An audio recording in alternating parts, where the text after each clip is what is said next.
idea. And when a certain number of butt jokes have occurred, something happens. Yeah. Uh-oh. Let's don't say we did. What? Put the boogie in your butt, put the boogie in your... Yeah, that's exactly what would do happen. like synchronized farting or something. What? Okay. In the butt.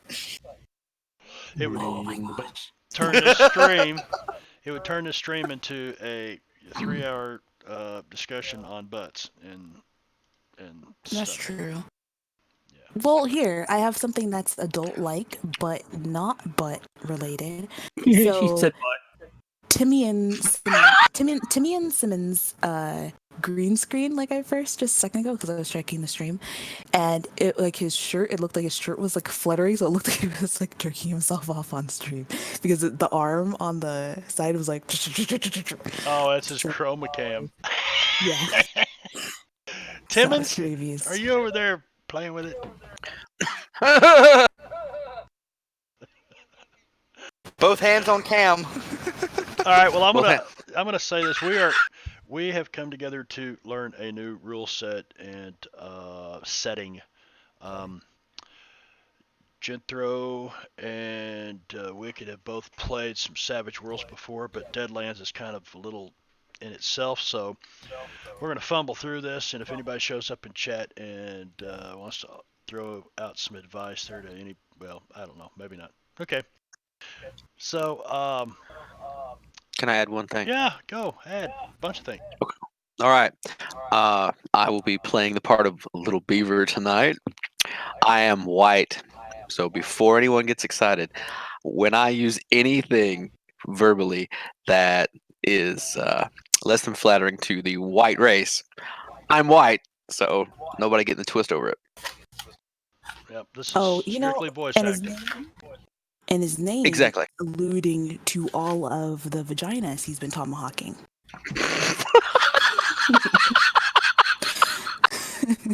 I mean, it is J-Rob. Exactly. Oh, you guys, man. And I'm not unintelligent, so if you're a doofus, no offense, because that's what I'll be playing. Yeah, Marbanya, don't get offended. Oh, I'm glad you. So, oh, Bunny, I just got. Oh, you. I got a special Manitou for you. Oh yeah, wait. Are we supposed to talk about what we're doing this week? Why don't you? I actually did something this week. Okay, tell us what you did this week. I am hosting. Well, it was like slightly last week, but it's been a week basically. But I'm hosting a event on the FGC for people who are GMs and players. And basically, it's like a challenge. You do 25 to 30 different challenges, one for each day of the month.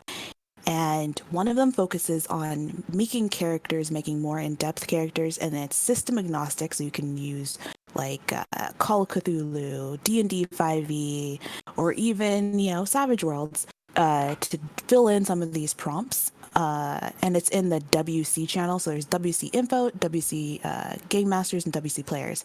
And for the Game Masters, it basically kind of takes you through filling out and doing a lot of the world building that you'd only need for like one shot, but it could also be for a whole campaign, and it should help a lot for people who are kind of stuck on planning things. And I'm giving out any help that people need, answering questions or whatever. And I'm also giving out prizes to the people who have the best put together prompts by the last day. So there's going to be some maps which are donated and sponsored by Chris, and then I'm sponsoring and giving out some stuff from Drive Through RPG for the players. Oh yeah. So yeah, if cool. you guys are interested, feel free to drop by the FGC and go and participate and stuff. It's really nice and chill. You don't have to share if you don't want to share, but it's pretty fun and chill, and a lot of people are having fun with it. Oh, good deal. Good deal. You're always doing something uniquing up on people and stuff. Yeah, that's my name, Uniqua. Uniqua.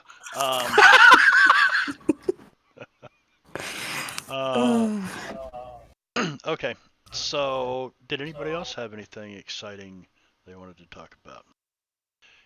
Nay, nay. Huh? Going once, going twice, and gone.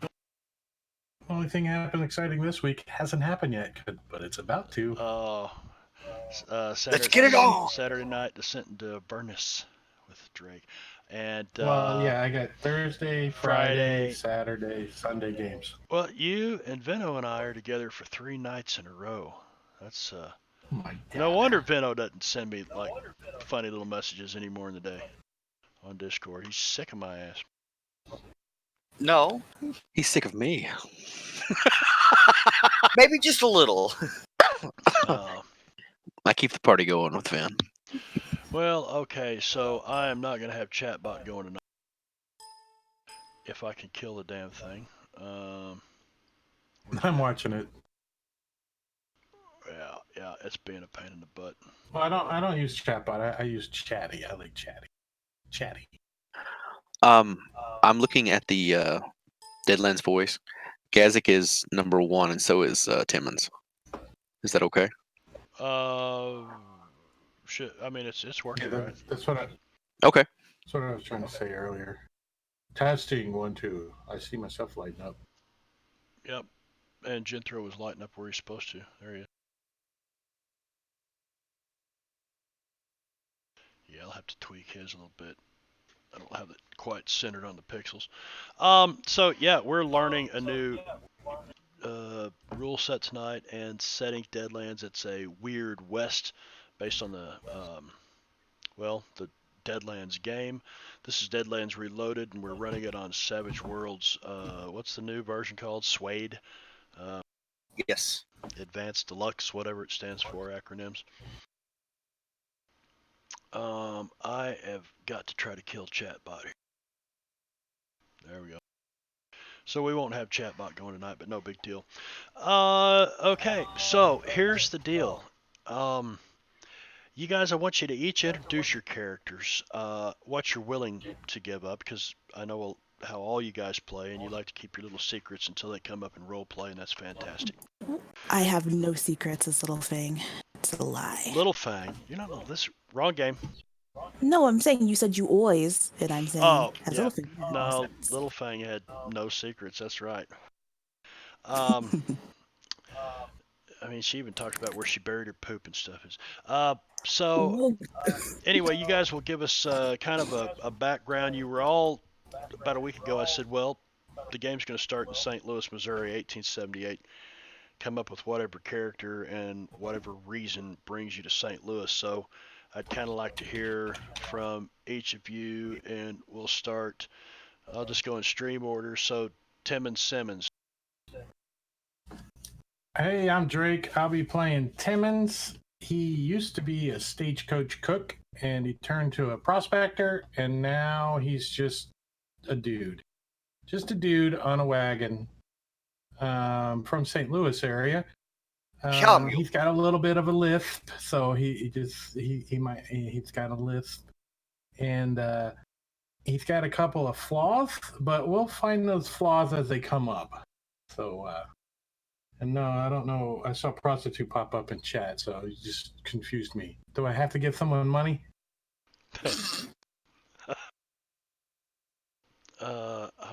Prostitute over there. No, I don't know. I don't see where you. Anyway, let's move on to H.G. Willikers, Darren. I'm playing HG. He moved over with the mining companies, headed out west, started work there, took to operating the explosives and the machinery due to his natural talents. Bad things seemed to happen, and he bounced from company to company, took up a pretty hefty drinking problem. And after a large cave-in with the recent group he was with, he's headed back this way looking for work. Back to the St. Louis area. Things didn't go well for He is HG. a man of advanced age. And general appearance, you'd see him. He's dressed in what used to be a really nice suit that's gone to a good bit of disrepair, and looks like he's been wearing it for about 6 months, nonstop. Because if he wasn't, he'd be naked, huh? Yeah, and he's covered little bits of burn marks. He's got patches of his beard missing. Cool. Jethro, tell us about your character. So Genthro's Genthro. That's Genthro. Um, no, he was a cowboy. He was a cattle rancher type, moving cattle back and forth between grazing areas. And some weird crap happened. We'll leave it at that. And he got recruited by the agency. And he's been working for the agency ever since. And that's what brings him to the area. Agency? Yeah. Yeah. Explain the agency, Jethro. What exactly does the agency do? They're the Men in Black. That agency. Yeah, I was thinking like federal marshals or something. Well, that. No, that's different. This could present a bit of conflict within the party, so we're going to skip over Little Beaver for a second, and Jeb Hexman. Tell us about Jeb Hexman, Vino. Well, he was a sheriff of a small town in Kansas, and some big railroad tycoon came in, started buying up town. He confronted him, found out he was dirty, began to arrest him, got jumped, and buried 6 feet deep, and somehow survived. Buried 6 feet deep and survived. What brought you to St. Louis? Was just Or would you rather not say? let's just say business brought me to St. Louis. Okay. Business brought Jeb Hexman to St. Louis. And he's played by Venerick. That's me. Do you still wear your badge? Yes. Okay. It's not always visible, but he wears it. Well, let's jump back to J-Rob. Tell us who you're playing. Hi, I'm J-Rob. I'm the wannabe brother of Venerick. I'm playing a character tonight called Little Fang. Little Fang. Yeah, that's him. Little Beaver. Little Beaver is a rather large Native American. He does not care for the pale faces of the land necessarily, and I'll just leave it at that. From the Sioux Nation, I believe. Sure, we can do that. Okay. What brings him to St. Louis? You'll eventually find out. No, there we go.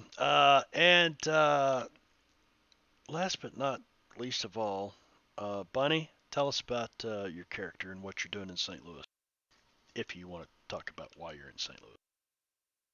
Sure. So, Paloma is Native American, and her family and her tribe ended up getting really sick, and she was not able to save them, essentially. And so she traveled around praying to the spirits, trying to learn more about healing and different types of healing. And then she started learning about the types of medicines that the more quote unquote civilized white people used.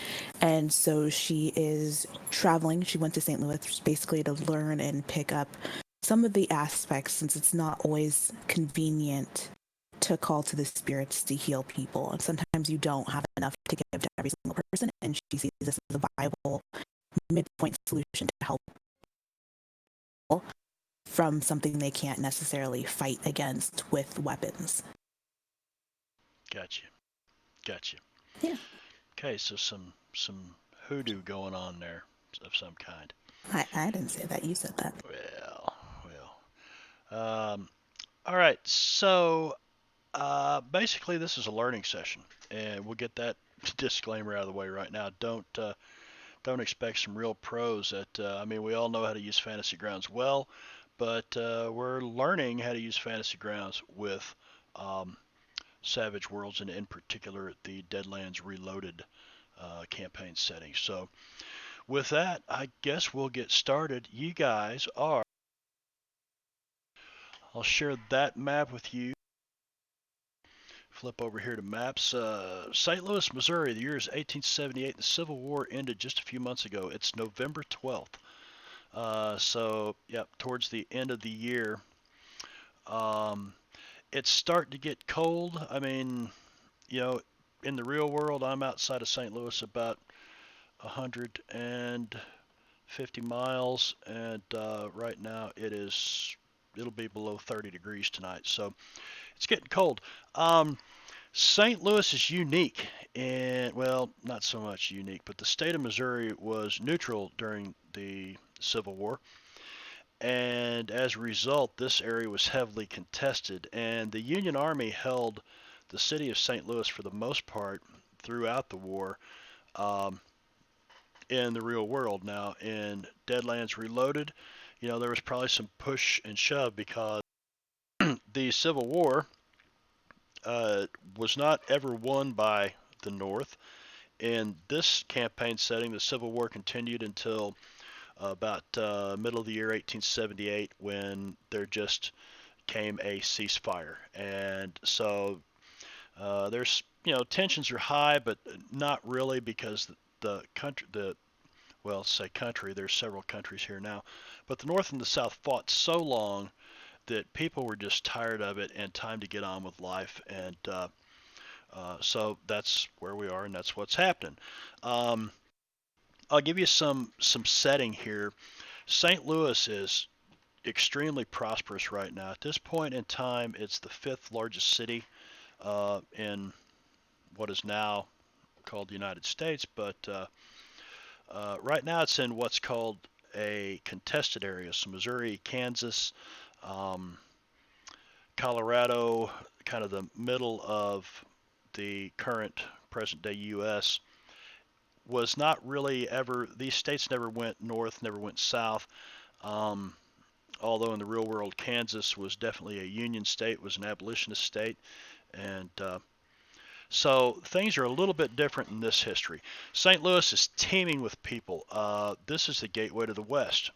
And the city itself, the downtown area, is extremely busy, and Union Station, big train station, is really the starting point to all points west where the railroad runs now, and has been the scene of some conflict between the rail barons and what's called the Railroad Wars, or the Rail Wars.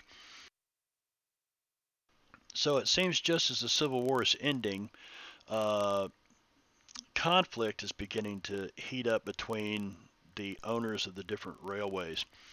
And St. Louis, being the big starting point to all points west, is a hotbed for that.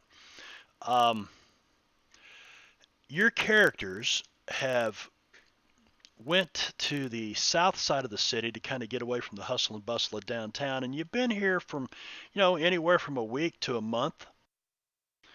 And I'm still trying to get used to the interface. There is the storyline.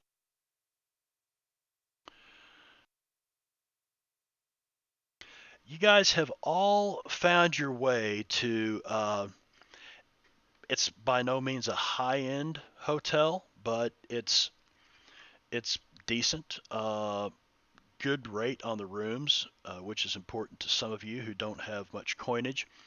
But you needed a place to at least get in and get warm because it's getting kind of cold outside. So you make your way to the French district, the French market in. Ooh la la. Yeah, yeah, yeah. And I've got, if I could find it here.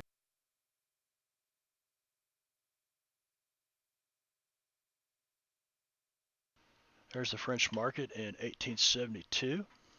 So you got some horse-drawn trolleys, although you can't see the horse on that one yet.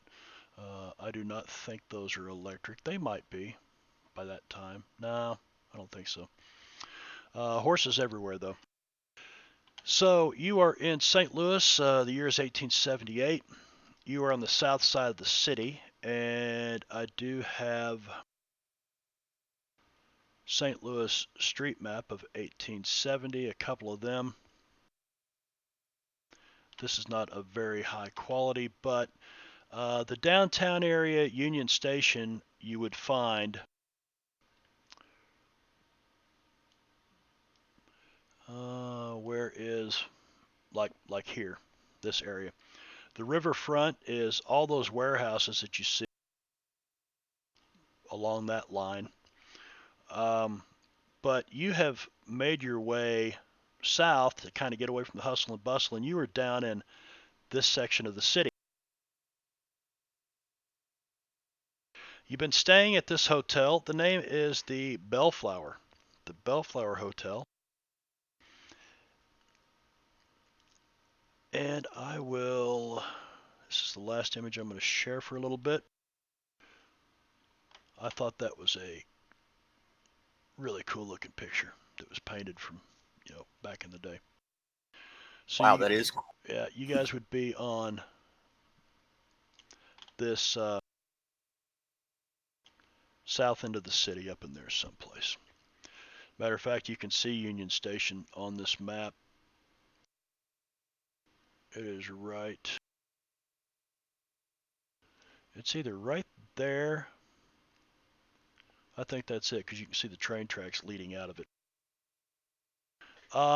Currently, there's a big bridge being built over the Mississippi River here. There's steamboats all up and down the river. But the first bridge large enough to, it's been ferry across the river up until now. But the railroads are pushing through to have trains run nonstop from the East Coast to out to the Great Maze, which is California. Okay, now with window creep and images all over the place, shut some of this down. The city of St. Louis is an exciting place. The hotels, taverns, shops, and streets are full of both locals going about their daily business, as well as numerous folks preparing for travel out onto the frontier. But the city itself seems to be divided with sentiments between the United and Confederate States. It is as if someone has drawn a line from east to west that bisects the city with the famed Union Station rail terminal at its center. As a point of origination for many settlers heading west, Union Station is a mass of humanity that could be best described as a hornet's nest with a pack of mischievous boys ready to chuck a rock at it. And I forgot I had one more image. There's Union Station. So it's a pretty good sized place.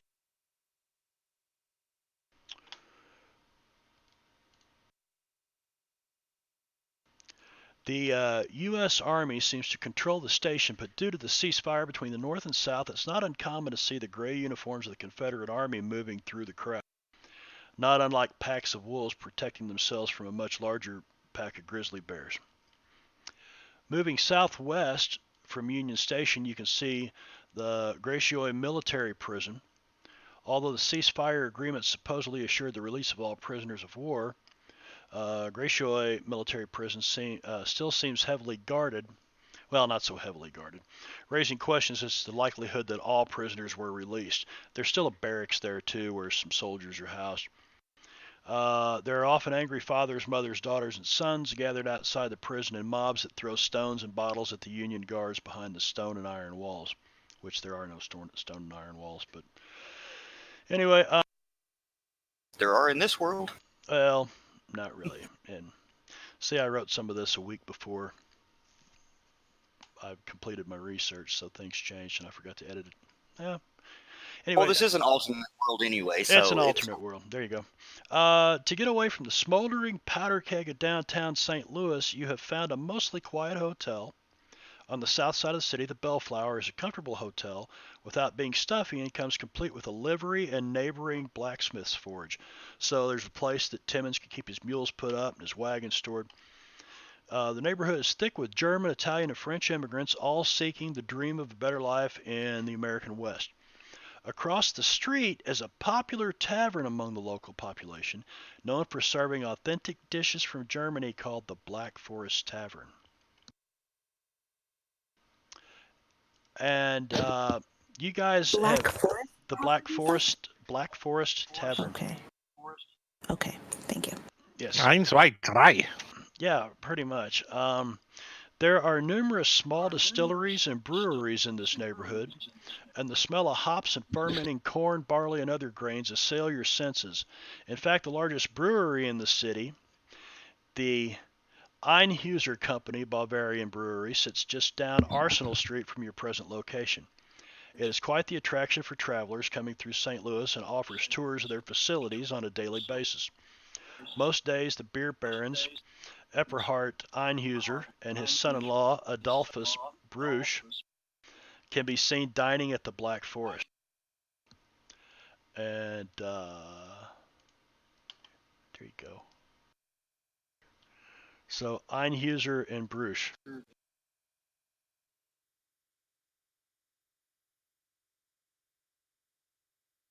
which was the AKA predecessor. Budweiser. Yeah. Yep. As a matter of I can't fact, think of the actual brewing company that does it. yeah, Anheuser-Busch Brewing Company. But since, if I ever wanted to publish this, I couldn't use those names, so I just figured I'd change them right now. So anyway, in fact, it is on such a day that you see a group of influential, I'm getting an echo from somebody, a group of influential businessmen and women around a large table. It's coming from Drake. It's coming from me. You're getting an echo? Yeah, it's not all the time. It's kind of intermittent. Okay, I so don't know from where. Probably your sensitivity or something. you're so sensitive. Is your VC mic on? Sensitive. So you guys have all gathered in here for lunch.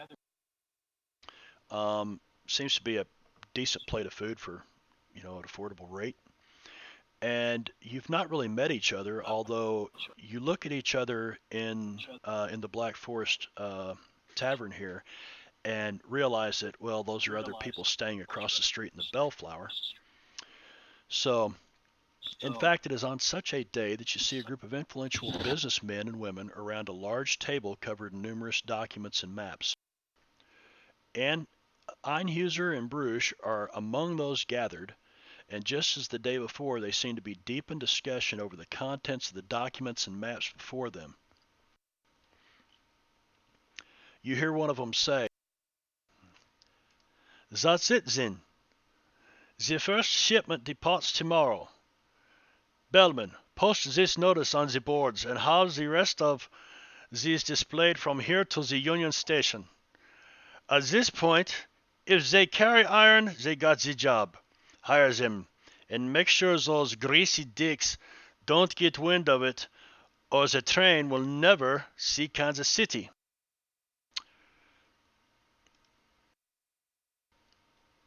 And you guys being here for, anywhere from a week to a month now, would know that a little brewery just the other side of the Bellflower, about a block away, is and I've changed the spelling of this again, the Grazeldike brothers, pronounced Grazeldike.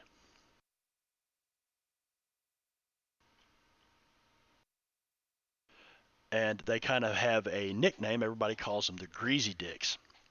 But they make pretty good brew. They're also from Germany.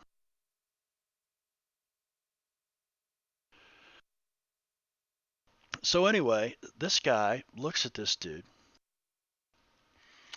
and they're pouring over these papers. You guys, now I'm going to kind of open this up. You're all sitting around here. You recognize each other's face. I think a couple of you may have met or not, but Timmons and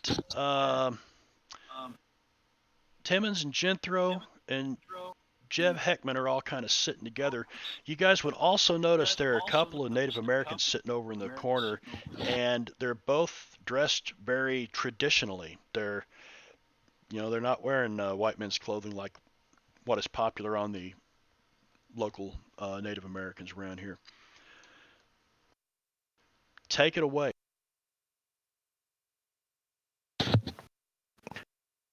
What do you think of them guys over there? They look kind of funny, don't they?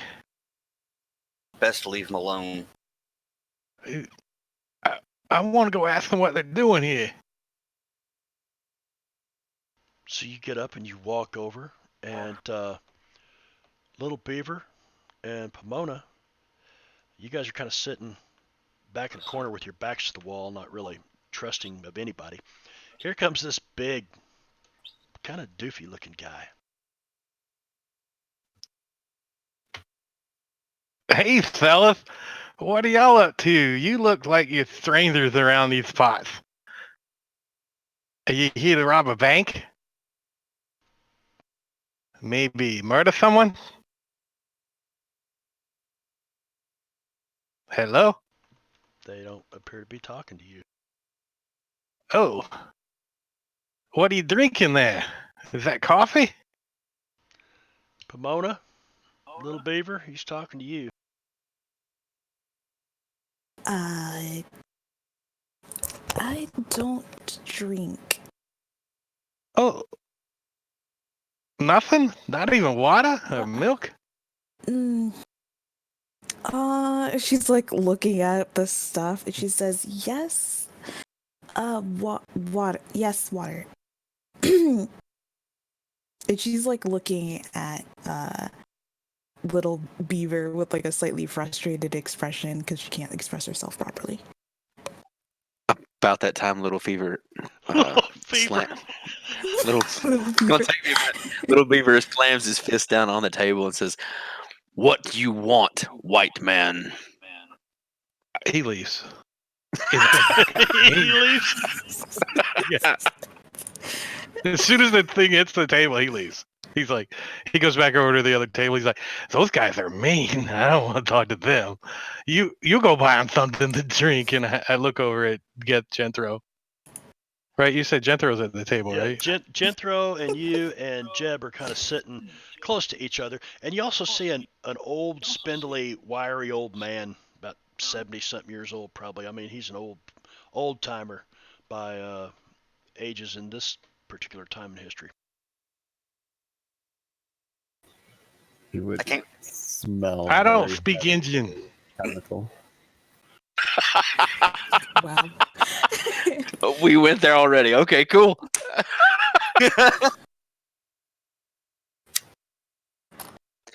Ladies and gentlemen, by engine he means steam engine. Locomotive Union Station right up the road. Yeah, that's exactly what you mean, right, Drake? Willikers. Just to let you know that I'm part Cherokee, so I could say that, right? Oh, Willikers. Mm, She will curse? Oh no. just keep in mind, Timmons has the big mouth hindrance, so he's going to say whatever comes up. Oh, that's Uh-oh. gonna be exciting. Uh-oh. Yeah, I might have to download copies of these videos and just take them off Twitch as quick as I can.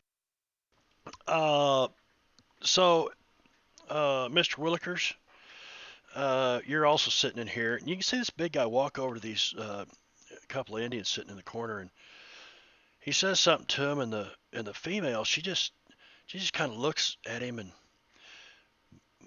tries to mumble a couple of words, and she looks over at the brave next to her, and he finally just slams his fist on the table, and you hear him say, "Don't talk to you, white man," and the big kind of goofy guy just backs away real easy and turns around, starts laughing, and walks back over to his seat.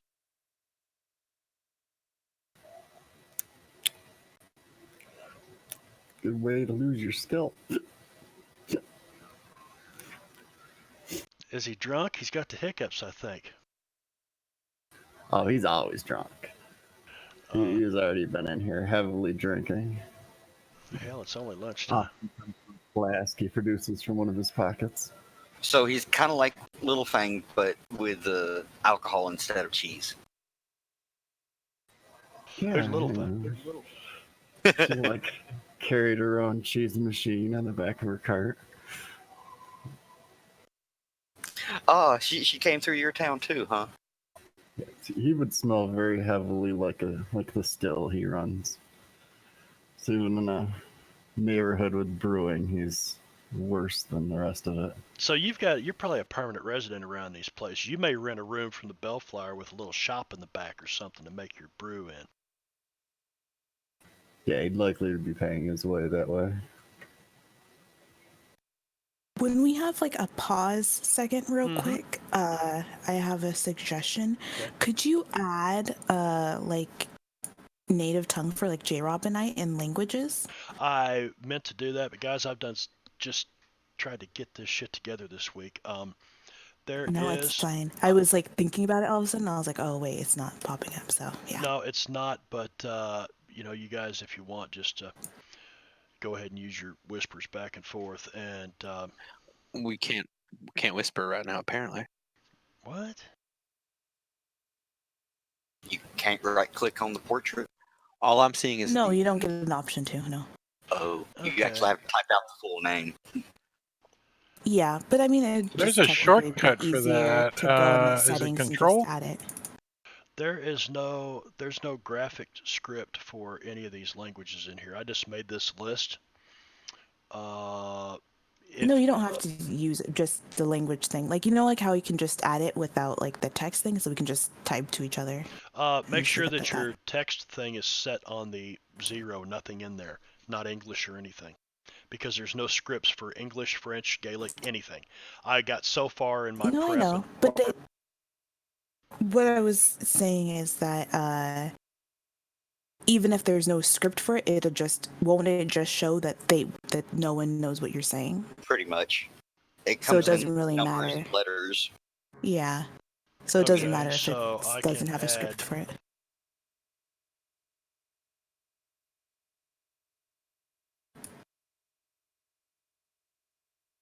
I'm gonna add the language called Lakota.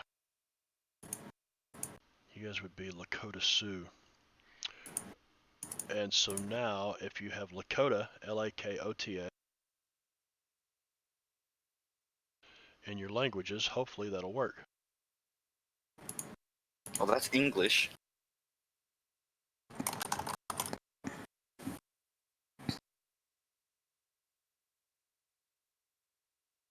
Ben Bravigig. What? Is that My okay? side. Is that okay? My side came up as this. Really? Well, cool. It's doing something anyway. Okay, cool. Okay, awesome. So it's just scrambling things. Okay, perfect. Good. At least it's something. Yeah, okay. So that may come into play as well. Wicked. So let me add.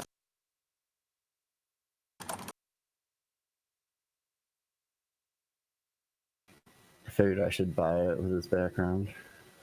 Yeah, working with the railroads, as long as you did, you'd definitely probably speak some Mandarin. You at least have to know how to yell out, "Get out of there" in Chinese. Fire in the hole. So he actually made good friends with Ah, them. chickatatai! Was bar fight, was prize fighting, and setting up bets, and learned a lot of secrets to explosions. Use of black powder. More boom. All right. So Jethro, you've seen this exchange as well. This old man, kind of drunkard and shit, sitting over here hiccuping, and he talks to the big guy. And the two natives are carrying on a conversation that no one, the rest of you, don't understand. But so,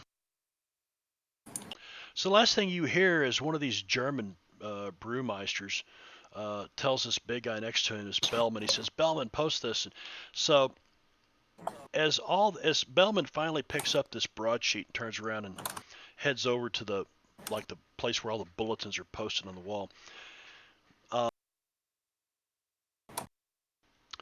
The large, muscular man addressed as Bellman takes the broadsheet over the message board where another older gentleman that seems vaguely familiar to you is hanging his own announcement. Bellman shoves the old man, sending him sprawling over a nearby table. The table overturns, spilling the half-empty glass mugs and pitchers of beer, soaking the old man and leaving him drenched in the foamy beer. Those few patrons that were sitting at this table stand without complaint, sheepishly exit the Black Forest. As the laughter So dies, yeah, okay, go ahead, Genthro. No, I was going to say Genthro's going to stand at that, and he's going to go and help the guy up and look right at the guy that's posting and goes, I believe you owe him an apology. Guy turns around and just smiles at you. Now, let me set the scene here. This table full of beer meisters, beer barons. I got several heavily armed. I mean, this is like a small posse of people here. Lots of businessmen as well. And looks like a security detachment of which Bellman, this big German guy, is probably the head of the detachment, because as soon as you step up to this guy, about 6 or 8 dudes come walking out. All of them kind of pull their coats back. They got clubs on their sides. You can see a couple of them got guns tucked in their waistband. Bellman says, I will not apologize to anyone. And he just laughs and walks back over. As the laughter dies down, yeah, go ahead. Timmons is going to get up and walk over to where Gentro's at. Okay. Just look. Are you okay? Are you okay, old man? And he's going to go pull the note off the bulletin board. Bellman's note? Oh, shit. Yeah. Well, the old man's note is laying here drenched in beer, and the old man looks at it, and he looks at you guys, and you can see just this look of bewilderment. I mean, this guy looks old to you, HG. And you help him to his feet, and he starts to the door, and as you guys are looking at him, the laughter kind of dies down. The old man, dressed in dirty and worn farmer's duds, picks himself up off the floor. You help him. He looks at Bellman with shock.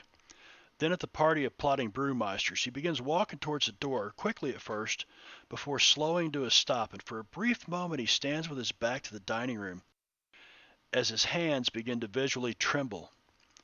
Then, quick as a whistle, he turns and looks at Bellman with fire in his old, tired eye. I'll post that. Bellman, finished with hanging the broadsheet, turns to see the old man. His face splits into a wide, mocking grin that quickly shifts to a look of outrage as he sees what's about to unfold. He reaches inside his coat and begins to pull a pistol from under his vest, but he's too late. The old man fires a single shot that hits the thug square in the chest, sending Bellman slamming into the wall. Bellman looks down at his chest in shock and disbelief before sliding down the wall, leaving a smeared swath of blood from the newly hung broadsheet all the way to the floor. The front door bangs against its jambs, and the old man limps out into the street as quick as he can, almost a run, surprisingly fast for as old as he is, as quick as his old frame can move. You forgot your note. If this were my town. Timmons holds up the note he picks up off the Drenched floor. in beer. Okay, so you got the note. Shanna drinks it a little. And I got the one off that Bellman posted too. Well, the one that Bellman posted basically says that they're looking to hire able men to escort a shipment by rail to Kansas City and points further west, ending in Denver. And the pay is $150, which is quite high for right now. Now, who is offering that? The Bellmans? Well, no, the Einhuser and Bruch company told Bellman, who is the head of their security, to walk over and post this notice. Bellman did. That's when this altercation happened. Bellman is now dead, eye staring. Everybody's looking at him. You see Bruce and Einhuser look at one of them and says, somebody clean that mess up. And they just turn around. They go back to doing business like nothing happened. I got it. Don't worry. I'll take care of it. And I go over and start rooting through his pocket. The dead man's? Yeah. Well, you find a small 38 caliber revolver. He ain't going to be needing this. And Paloma's gonna come out from underneath the table. do what? You're coming out from Paloma, underneath the table? You yeah, she dove under dove the under- table. Yeah. Like the second the gun, people started reaching for weapons, she was gone. So did I. Lucas dove under a nearby table. Yeah. He's still under there. He's just reaching up from the bottom, trying to find someone else's drink so he can steal it real quick. So after I quickly go through his pockets, as after Timmons does, he's going to pick him up over his shoulder and turn and look. Where the dead people supposed to go? As you reach for him and start rifling through his pockets saying you'll take care of it, about 6 of these guys come straight up. Get away from him! Move aside! Now you got this pistol in your hands. You can try to kind of palm it if you want to. Yeah, I'll do just that. Oh, I dropped my hat. Look at that. I'll put it right up in my hat. All right, do you have thievery as a skill? I do. Okay, give me a I thievery do. check. In the Thievery tower? roll. No, just roll it out there, thievery roll. Oh shit. All right.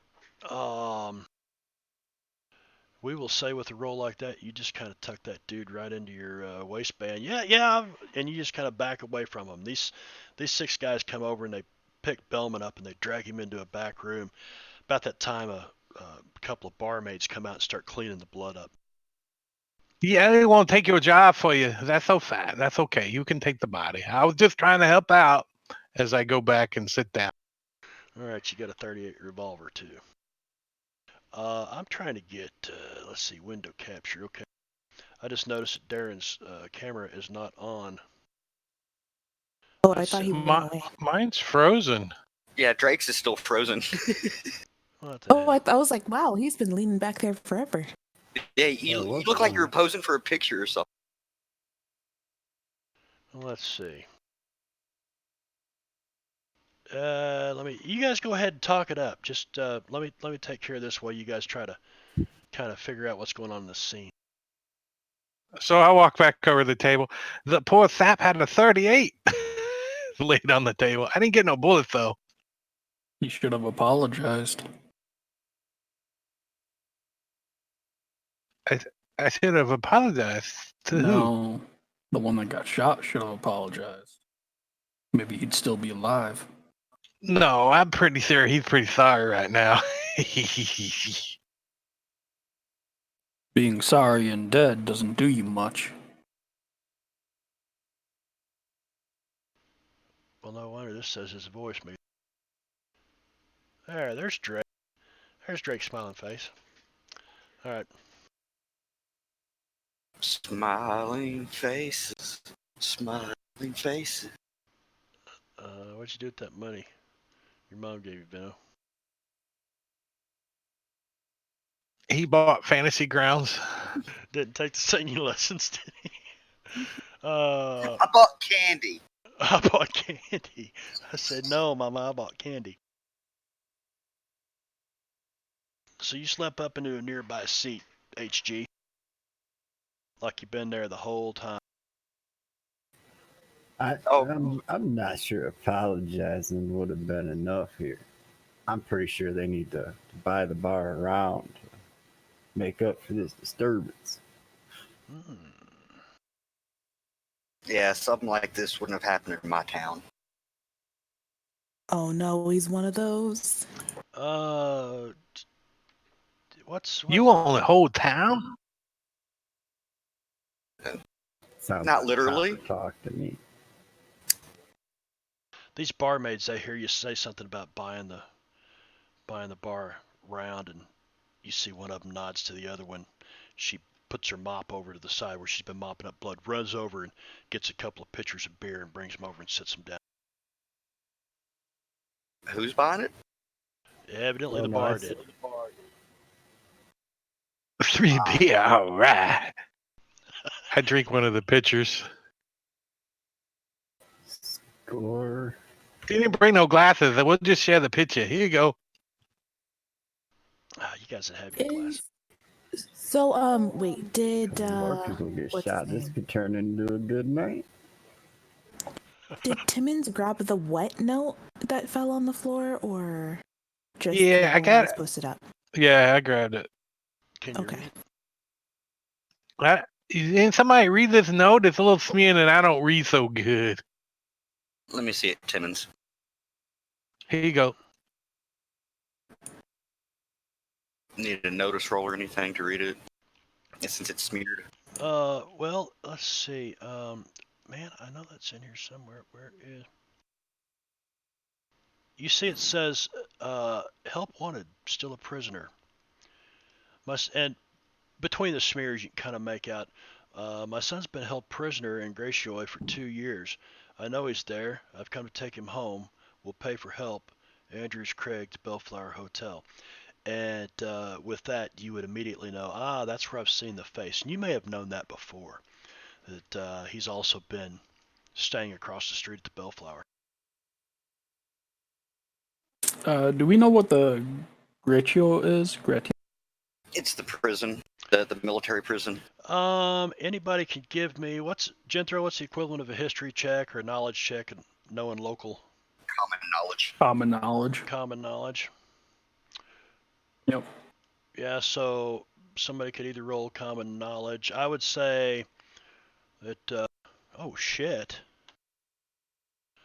Damn, Genthro. Yeah, Genthro, you would know that it's the former McDonald College of Medicine. And during the Civil War, McDonald, who had founded it, was a Southern sympathizer who actually bought a couple of cannons. Used to have his students take them and fire them off, and at certain times of the year, and for rambunctious, merriment and things like that.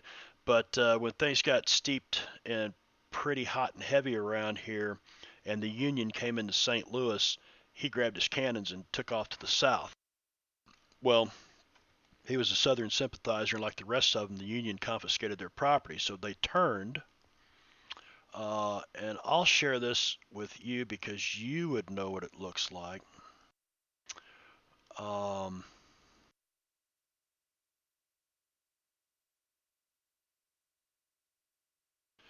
They turned McDonald College of Medicine into a prison.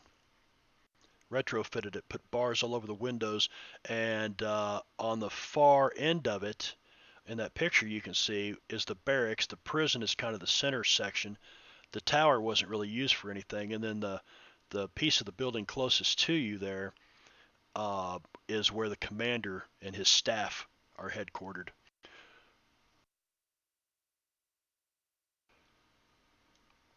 Okay. Yep. Wonder what his son did. Weren't they supposed to release all of the prisoners during the ceasefire? Mm-hmm. A couple months ago, but yep. Well, I imagine some of the certain prisoners weren't released, and there could be reasons. Does anybody look at the bulletin that the broadsheet that Bellman was posting? Timmons took that off the board too. He's got it. He's holding it. I was gonna roll a cigar with this one, but there's some stuff on it we might want to read. Here you go. You did a good job reading that one. Here, read this one too. Yeah, so basically it says what I described earlier. They're looking for and obviously it's these beer meisters, who's want it done. Some armed guards to escort a train west to Kansas City and on to Denver. Nobody pays that much without it being dirty. Well, those of you who've been in the city for a while also know that there are not just the rail wars going on up around Union Station in downtown, but all these breweries around here have got some kind of heated competition going, and there's been some, some shenanigans, breaking in and pouring kerosene all over grain and things like that happening.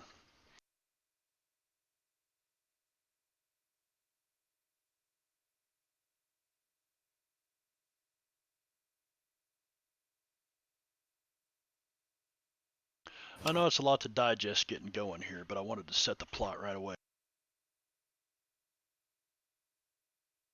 Yeah, that is a lot. It's a lot. Yeah. And for Shut up, Bill. and for the kerosene situation, are there any like sorts of suspects? Like, are they openly suspecting people? Are they talking, or is that like something that's being talked about? Well, there was a break-in down at Einhuser Bruges, or Einhuser Bavarian Brewing Company, and there was some kerosene dumped all over big bins of grain, and ruined a bunch of brew. And they suspected it was the, as they call them, the greasy dicks, but the Grazel Deeks. A couple of German families feuding over beer. Oh, okay, I get it now. Okay, then I don't think my character would have heard that at all. Okay, got it. Yeah. Well, who feels like going to Kansas City? I don't feel like going to Kansas City. I'd like to stay away from Kansas for the time being.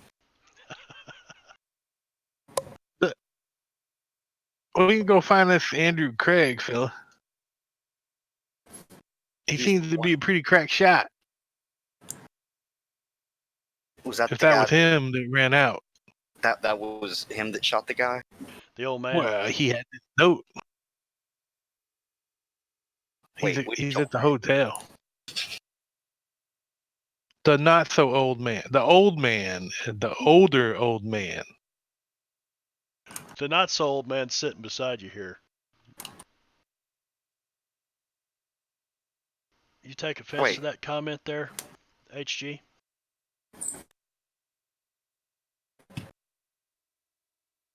I don't think he can hear us. He's drinking. Whoa, now slow down. Surprised you got that old getting this drunk. Hey. It's the West. You gotta do what you got to do.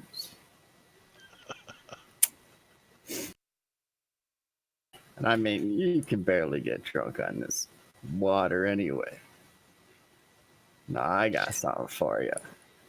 Just the flask from his pocket and holds it out to Jeb. Jeb will take it and flip the cap on it and take a whiff. Oh, like moonshine. Burn your nose right up. Ooh, firewater. Make this yourself, did you? And he'll pass it back to him. It's the good stuff. Takes a lot of work. You gotta practice. Stevens, Daddy used to JS drink that 95. stuff. Welcome.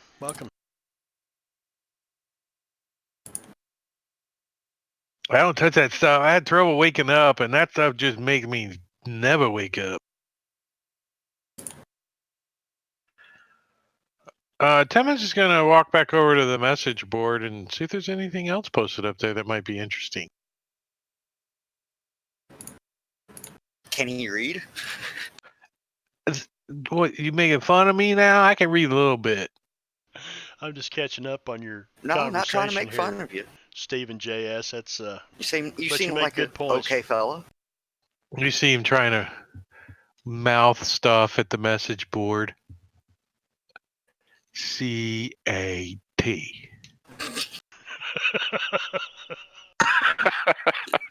Jeb will get up and stand beside Timmons and kind of glance over the board and kind of help him out. I don't stand too close. I just farted. You say I'm the drunk one. No shit. I think our friend Timmons here is a bit illiterate. Nothing wrong with that. I just forgot how to read, that's all. Yeah, I forget some stuff when I get drunk enough too. So, anything on the message board there, Marshall? Other than we'll do your laundry, poop stains included, things like that, you know. But no, it is definitely a job seekers market right now because with the war to ceasefire and industry coming to St. Louis, people are working all over the place, and it's probably why there's been good money offered to ride on a train out to Denver. Wait, Denver? You said Kansas City. Kansas City, and then on to Denver, is what the broadsheet said. Little Beaver's going to get up and he's going to walk over to where they're standing at the message board. Timmons kind of steps back a little bit from Little Beaver, pulls his hat down tight on his head. Paloma's gonna be following behind, and she's keeping an eye on them. Timmons nudges and says, "Hey, it's some Indians again."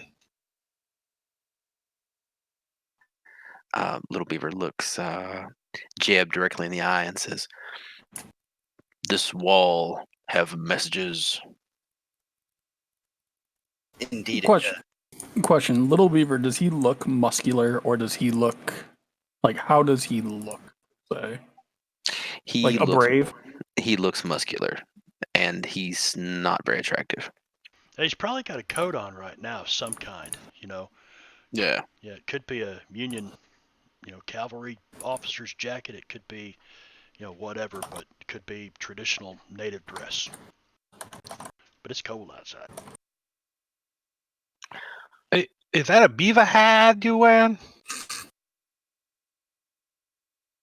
Don't be rude, Timmons. What? It looks like beaver fur. He feels it. Little Beaver slaps his hand away. Oh, shit. Beaver, man. Don't scout me. Don't scout me. Pulls his hat down a little tighter. Oh, fuck.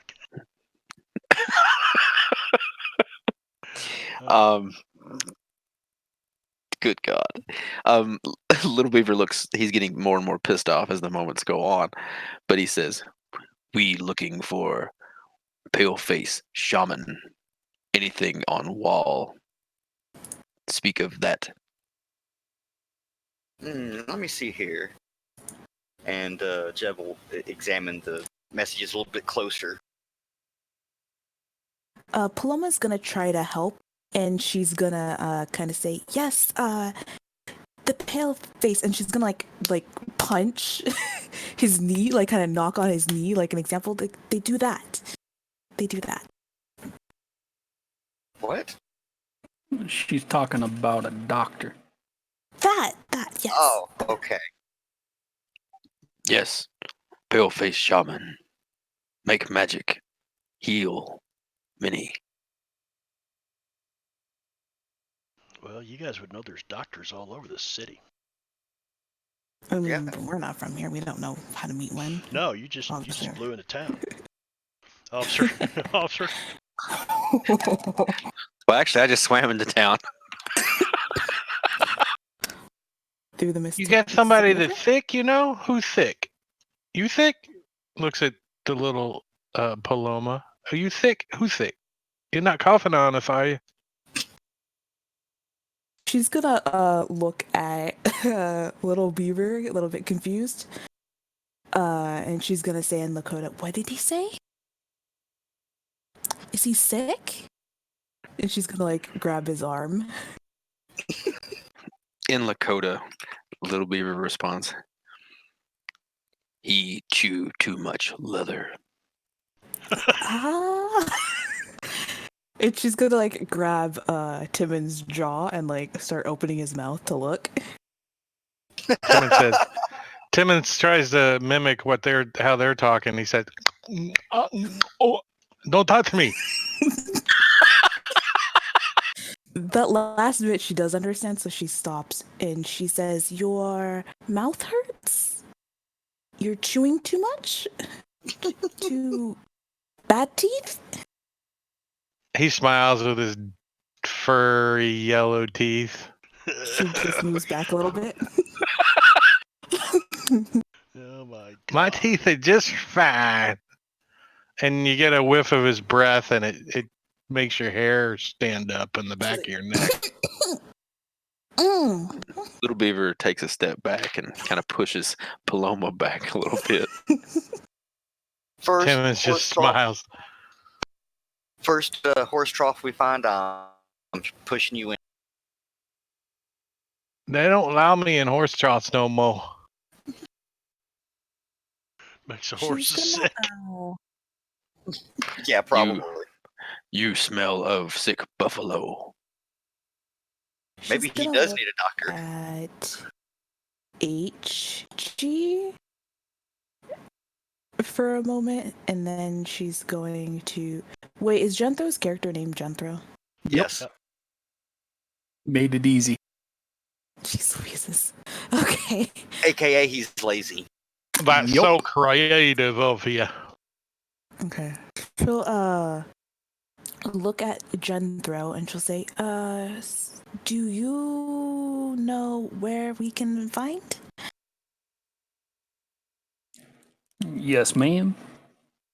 I could walk you over to a doctor's now.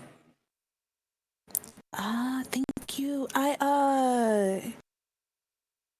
No money. Favor? And she'll give him like kind of like a small bow. Jenthro just nods and he gets up. No, me favor you. Wait, what? Jenthro just tips his hat and says, "It won't be a problem, ma'am. But for those of you here, I think after I walk our friends to the doctors, I'm going to go check in on the Andrews feller." Pew pew. That's what Paloma's gonna say. Pew pew. Yeah, there's Probably what will happen. Timmons for you, Steven. Play doctor. She's gonna look at Little Somebody Beaver. back east, though don't rat. She'll point to Little Beaver and herself. She's like, "We'll help."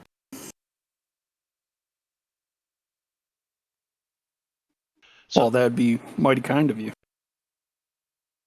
who said they were going to go find the old Andrews fella? Was that you, Jenthro? Yep. I'll join you, Jenthro. I want to meet this fella too. So Jenthro, the guy with the badge, the star on his, you've noticed it's on the inside of his coat but pinned to his vest. But his coat's come back a couple times. You've seen that star. So the three of you head out. HG, you gonna sit here drinking, or have you? Has this got your interest piqued? You going with these guys or what? I'll go ahead and follow Jenthro. He's been hiding behind him to use him as a human shield anyway. And drinking his drink. Well, share and share.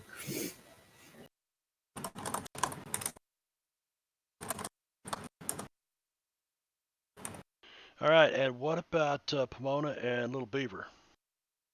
You guys staying here, or No, she told them that they're gonna come. Okay. They're gonna help. so you guys as a Yeah. group pick up and leave, and you leave the beer barons behind. So you make your way back across the street. Business as usual in St. Louis, back to the Bellflower, which is a pretty good, it's like a big old house, a big manor home that probably 20, 30 years ago set out in the country, but now the city's grown up all around it, and it's been turned into a hotel. So you guys go inside. You don't see the old man, but you know that he's, you know you've seen his face here.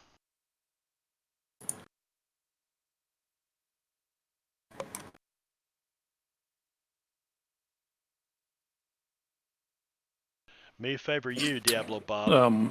Inquire at the front desk area, Am I or having the person that's taking care of the The inn, tavern. Mom is gonna stay outside. The old lady that keeps she's the innkeeper here, and she kind of looks at you and she nods back towards the old man's room.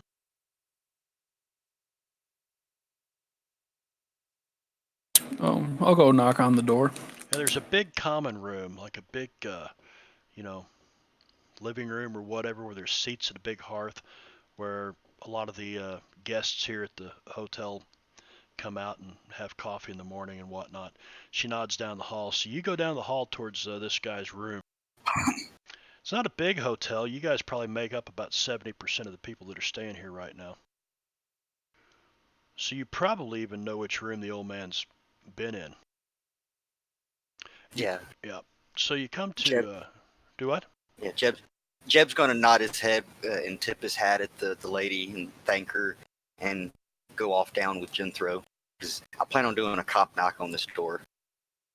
You're going to do a cop knock on it. Did you say cock knock? Cop knock. Just to clarify, C-O-P. Cobnobbler? Yep, that's J-Rob. I've nobbled so many you wouldn't believe. Ba-dum-ba. So, HG, you remain out in the big sitting room here, along with the two Indians, and Timmons is gonna be at the end of the hallway going down there. He's not going all the way to the door, so he'll kind of stay back a little bit. He wants to see what's going on. He's curious. all right. Okay, so you stop when the hallway starts. You watch these two walk on down the hall, and Hexman, the guy that's been kind of halfway hiding this badge on his vest under his coat, you would probably know this cop knock, real loud on the door. And Yeah. give Open me a up, notice. Give me a notice roll. Open up, sheriff. Sheriff. Oh yeah, no problem. You hear some kind of shuffling around inside, and then it gets real quiet. I think he's running. Probably. There's no locks on these doors. Sir, we're not here to do you harm. We're here to inquire about your son. And with that, you hear sounds like maybe some feet shuffling. The doorknob starts to turn and it cracks slowly open, and he looks out. He looks at you. You can see he's got a gun in his hand. And That won't be necessary, sir. I thought you said you was the sheriff. Like my friend here said, we only want to inquire about your son. Well, he pulls the door open real fast and looks at you, and you can see the gun. He's looking around, kind of looks over your shoulder, see if there's anybody else in there. So he just nods his head yes and kind of motions you to come in. And Yeah, I show. I make sure to show him that my hands are empty and not near my gun or anything. well, as you walk in, he kind of steps up behind you and he looks out, looks down one end of the hall and turns and looks the other way, and he sees you standing there, Timmons. And he jumps back real quick and slams the door closed. He says, "Who's that big guy?" A associate ensuring our safety. Well, how in the world can, because I seen you over there. That big guy's one of them that helped me up off the floor. How can I? You say you're the law, but you're just gonna walk in here like I'm not going to jail. He's still got his gun here in front of him. I'm sorry if I startled you with that. It's kind of a force of habit. I'm ex-law enforcement. I'm just concerned about your son still being locked up in a military prison. He said, "Well, it's true. I know it's true. I know he's there." So he brings you in. He grabs a bottle of whiskey and sets it over on. There's these these hotels are like small apartments, really. So there's a couple of chairs, and he sits that bottle of whiskey, gets a couple of glasses, and sits it on the table for you guys. And he tells you, he says, my son's been held in Gracio for 2 years. It is expected he'd be released with the others earlier this year. I got last year, it was earlier this year, but he never come home.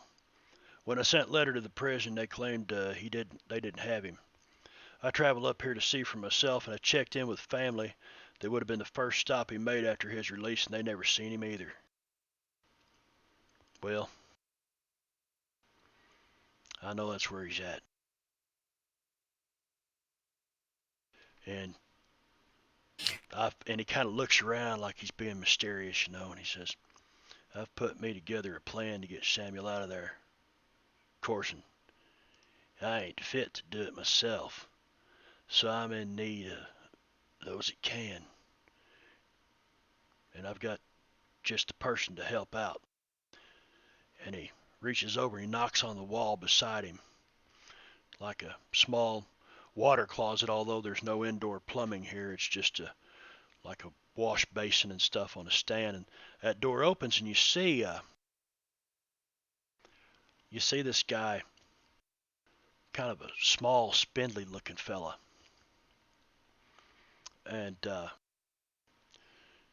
he introduces him as Grimes. He says, this is Grimes, Absalom Grimes. And he says, my plan's solid. And I'd say he's the man to tell me whether or not it is. You care to hear the story? Do you have a picture of your son while you tell this story? And I was also curious if your son served in either of the militaries. Let's see, I thought I had. He says, well, pour yourself a whiskey. I'll tell the tale. He says Samuel was part of a unit from the 1st Arkansas Cavalry Regiment. Was involved in the holdup of a Union train moving gold from Chicago to Kansas City in 1876. 2 years on past, he says. Their unit was eventually tracked down outside Rolla, Missouri by a dispatch of Union cavalry and massacred to a man. However, the gold was not to be found. And one soldier had broken away from the Union unit only a day before to travel a few miles east of Furlough on his family farm at Cook Station. That soldier was Samuel, who come home and told me about the robbery. I know my Samuel. Here, I'll put this in here in case you guys want to copy that. I know my Samuel. And my guess is he has refused to provide any information to the Union Army of the whereabouts of the gold. That's why they've got him. Well, if you can get him out of there, I guess a part of that gold is due you. Let me introduce you to someone. Grimes, come on in over here. And the door opens. Door joining the room to the adjacent bedroom opens, and a man in small frame and stature enters. His clothing is clean, and he wears boots, jacket, and wide-brimmed hat. He's got a 6-shooter strapped to his side, but he's a small fella. Friends, this is Absalom Grimes, and he was locked up with Samuel. When the commander released all the prisoners, all except my Samuel, he knows the lay of the land at Gracio, and we've got a plan.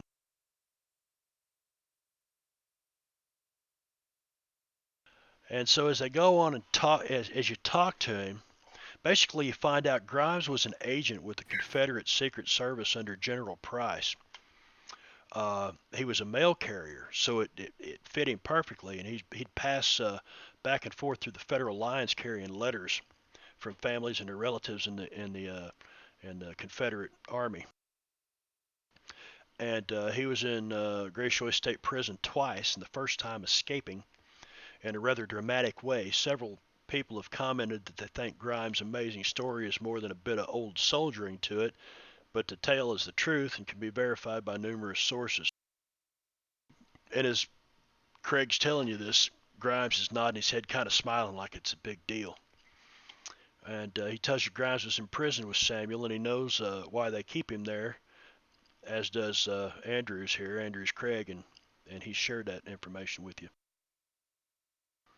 And he says Grimes knows the ins and outs, ups and downs of that place, and how to get in and how to get out. And tonight, I got to have people. If not, I'm going to hobble my own self in there and do it. And Grimes just shakes his head like, no, that'd be a terrible idea. Why would it be a terrible idea? Well, Grimes says that. Old Craig here, he can't hardly get around anymore. He'd just slow us down. But it's the perfect time to do it. Tonight's got to be the night, or else it'll get more difficult. There's a big military ball, big political function going on downtown, and the few soldiers behind, still at the old prison, will be down there. They'll just leave a few behind to watch the place. It's a perfect time to do it. And you guys see the old man. He brings out this kind of big leather wallet, and it kind of looks like a trucker's wallet, except they ain't got a chain on it. And it's old and tattered, and he opens it up, and he pulls out a handful of mixed banknotes.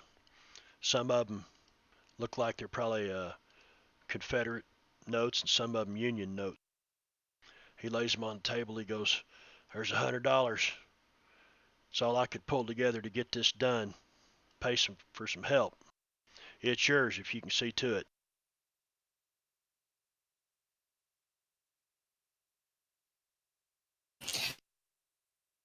Well, what do you think, Jethro?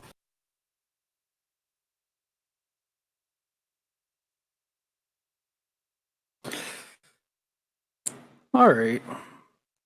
We'll see what we can do. You see a obvious look of relief come over the old man's face, and he sits back and lets out a big sigh and smiles and just nods his head like it's already happened. He's got the faith of a preacher in this. He tells you a little bit more about himself.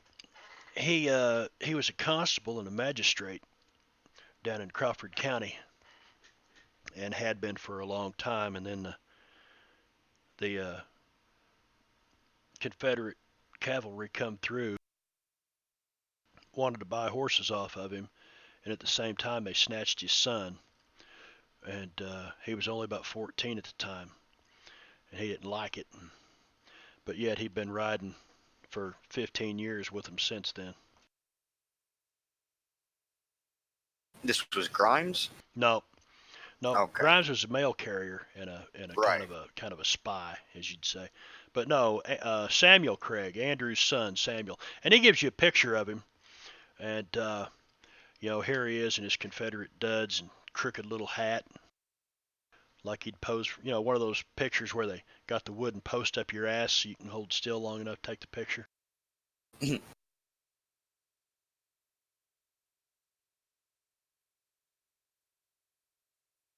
Timmons is going to stick his head in the door and say, "Y'all all right in here? I can't hear what you're saying. You'll need to speak up." I think we're just about finished here. Wait outside, Timmons. We'll be done in a moment. I'm going to tip my hat and say, and where shall we meet you tonight? Well, I guess best I go on over to Aunt Martha's. It's if you can get him out and across River du Pere, there's a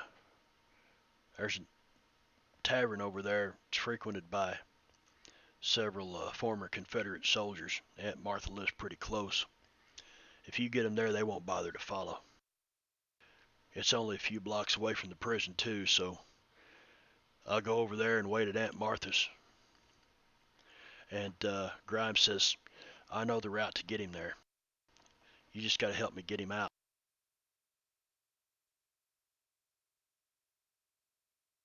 Now the question is, are we going to be able to get the others that are with us to join in? You